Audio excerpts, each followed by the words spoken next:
Hello friends, this is Vinita Sharma. You all are welcome in Economic Shala. Today we are going to discuss the method of measuring elasticity of demand. ये various examination में पूछे जाने वाला topic है. आप 12th कर रहे हो, BA, BCom, MA, हर जगह टॉपिक आपके लिए फ्रूटफुल होगा. So don't waste time and let's move on our topic.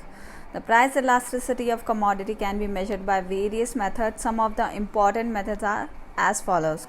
कुछ methods हमने यहाँ लिए हैं. फर्स्ट हमारा परसेंटेज और proportionate method, second total outlay, third point and geometric method and last the arc method. ना फर्स्ट है हमारा परसेंटेज मेथड, जिसको हम percentage of proportionate method. Price elasticity of demand is measured the ratio of percentage of proportionate change in quantity demand to the percentage of proportionate change in the price of the commodity. अब क्या कर रहे हैं हम, elasticity of demand को किन किन method से हम कंप्यूट कर सकते हैं. जिसका फर्स्ट तो हमारा दिया हुआ परसेंटेज मेथड, जिसमें हम परसेंटेज या प्रोपोर्शनेट मेथड की तरफ से निकालेंगे इसको. तो इसमें क्या रेशियो देखेंगे हम क्वांटिटी डिमांड का प्राइस ऑफ कमोडिटी से, कि हमारी प्राइस में चेंज होने की वजह से हमारी क्वांटिटी डिमांड में कितना चेंज आएगा, वो हम इस परसेंटेज मेथड की हेल्प से कंप्यूट करेंगे. So E P is equal to delta Q by Q divided by delta P by P. ये सिंपल सा फार्मूला है जो हमने पहले भी देखा हमारे प्रीवियस वीडियोस में इलास्टिसिटी ऑफ डिमांड में. तो हम इसको सॉल्व करके ऐसे भी लिख सकते हैं, delta Q by Q delta P into P by Q. Delta एक जगह ले लिया, देन इसका उल्टा कर दिया. सो डेल्टा क्यू हमारा चेंज इन क्वांटिटी डिमांड है, डेल्टा पी हमारा चेंज इन प्राइस, क्यू हमारा ओरिजिनल इनिशियल डिमांड, पी हमारा original and initial price.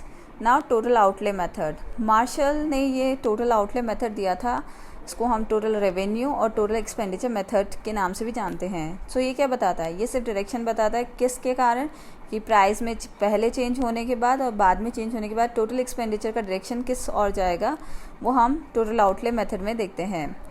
So according to this method, price elasticity of demand measure by comparison of total expenditure before price change and after the change in price of the commodity. तो हम इसको और कैसे लिख सकते हैं, total outlay is equal to price multiply by quantity. हम इसको प्राइस मल्टीप्लाई बाय क्वांटिटी करते हैं तो हमारे पास टोटल आउटले या टोटल खर्चा निकल आएगा. सो सिम्बॉलिकली हम इसको ऐसे देख सकते हैं, T is equal to P multiply by Q D. Q D हमारा quantity demand, P price of commodity and T total expenditure है. अब इससे हम सिर्फ 3 तरह की इलास्टिसिटी मेजर कर सकते हैं. Elastic demand which is greater than 1, inelastic demand which is lesser than 1 and unit elastic demand which is equal to 1. Now elastic demand, अब ये क्या बता रहा है, सिर्फ डायरेक्शन बता रहा है. तो आपको इन एरो की हेल्प से आप वैसे ही समझ जाएंगे कि प्राइस और टोटल एक्सपेंडिचर में जब ऑपोजिट डायरेक्शन में होता है, जैसे ये एक बढ़ रहा है तो दूसरा कम हो रहा है, प्राइस फॉल हो रही है तो टोटल एक्सपेंडिचर बढ़ रहा है. तो ये क्या बता रहा है, ये डायरेक्शन बता रहा है प्राइस का टोटल एक्सपेंडिचर के साथ. जब इसका ऑपोजिट डायरेक्शन होता है तो ये क्या होता है, ग्रेटर देन 1. इलास्टिक कैसी होती है हमारी डिमांड, इलास्टिक डिमांड होती है. If with a fall in the price the commodity total expenditure increases and with the rise its price total expenditure decreases, then demand for that commodity will be known as elastic or greater than 1, जो हमने यहाँ दिखा. Now in elastic demand, जब price और total expenditure same direction में चल रहे हो तब हमारी डिमांड कैसी होगी, in elastic demand which is lesser than 1. और आ गई थी यूनिट इलास्टिक डिमांड. तो यूनिट इलास्टिक डिमांड में हम देखेंगे जब प्राइस में फॉल और राइज होने पर भी हमारी टोटल एक्सपेंडिचर बिल्कुल सेम रहे, कोई चेंजेस नहीं आए, तो वो क्या कहलाएगा, हमारी unit elastic demand. If rise और fall in the price of the commodity makes no change, यहाँ पे कोई चेंज नहीं हो रहा, टोटल एक्सपेंडिचर जैसा का है वैसा का वैसा ही है, रिमेन कांस्टेंट, तो वो क्या कहलाएगा, इक्वल टू या यूनिट इलास्टिक डिमांड. इसको हम एक्सप्लेनेशन बॉक्स से भी देख लेते हैं. जब हमारी प्राइस बढ़ रही है टोटल एक्सपेंडिचर भी कम हो रहा है, और जब प्राइस हमारी कम हो रही है और टोटल एक्सपेंडिचर बढ़ रहा है तो कैसी होगी हमारी, ग्रेटर देन 1 डिमांड. और जब सेम डायरेक्शन में चलेंगे तब कैसी होगी, लेसर देन 1. और जब कुछ भी चेंज नहीं हो हमारे टोटल एक्सपेंडिचर में तो कैसी होगी, इक्वल टू 1. सो इसका डायग्राम देख लीजिए. तो हमारा नीचे क्या होगा, लेसर देन 1, ऊपर क्या होगा, इक्वल टू 1 एंड सबसे ऊपर greater than 1.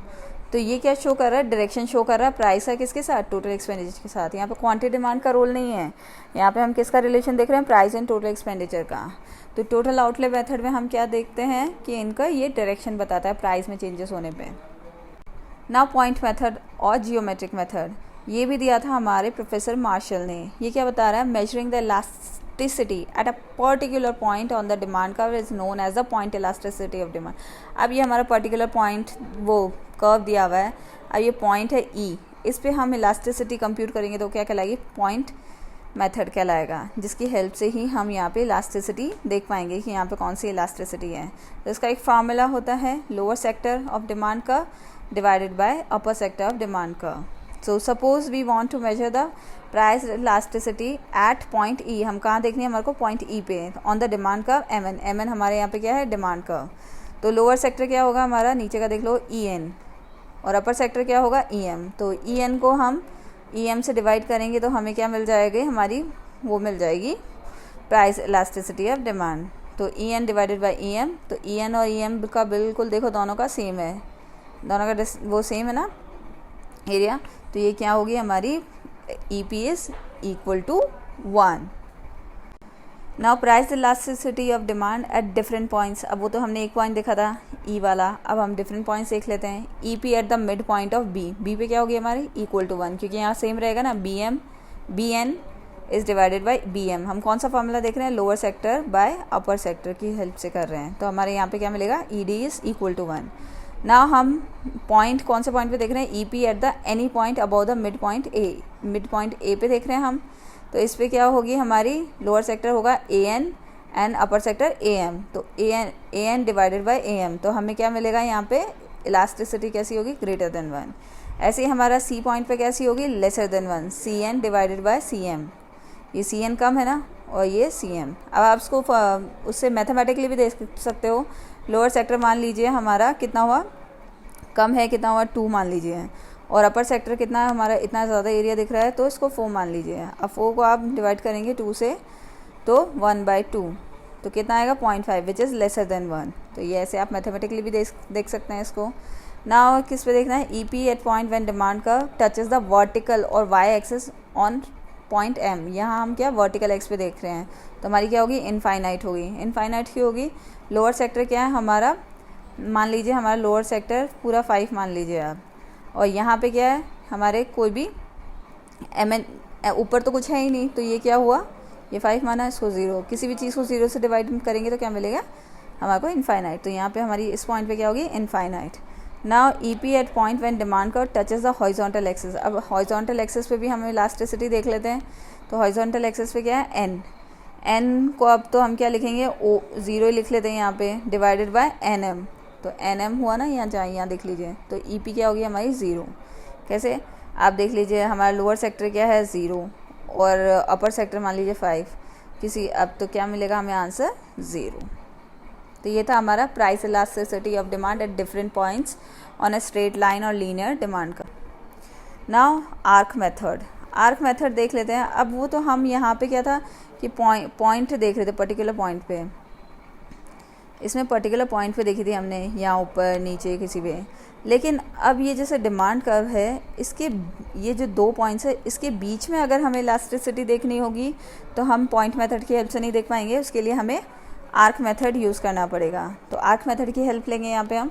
So we have study the measurement of elasticity at a point on demand curve, but when the elasticity measure between 2 points, जैसा मैंने बताया ना, अब ये 2 पॉइंट है, अब इन 2 पॉइंट के बीच इलास्टिसिटी क्या होगी, तो वो किसकी हेल्प से देखेंगे, आर्क मेथड की। ये बन रहा है ना आर्क इसमें।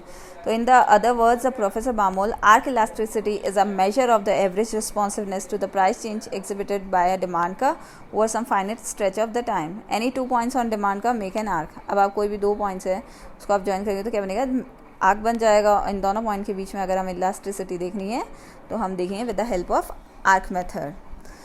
सो ये था हमारा आज का टॉपिक। आई होप आपको अच्छे से thank you guys for listening me. Have a nice day and please don't forget to rate, review and share, and please subscribe my channel. Thank you guys. Thank you so much.